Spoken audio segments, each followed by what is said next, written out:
How to change the clock that appears on your lock screen for your Motorola phone running Android 15. So this guide is going to show you where to go to change the clock face style, and let's do it. The fastest way to this feature is by long pressing a blank area on your home screen like this here, and you want to go to where it says personalize, this icon right there. As you tap on it one time, you'll see all these options, and you want to go to where it has the lock screen clock faces option, this right here. Tapping on it one time will take you here, and now you'll see the clock that appears on your lock screen.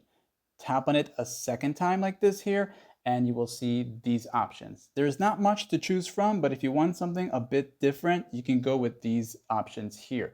Once you've made your selection and you close it out and you back out of all of this here, you can press later for the city if you don't want. You will now have a new lock screen clock face style like this here. And it's really up to you to make those changes. You can come back and change it at any given time, like and sub.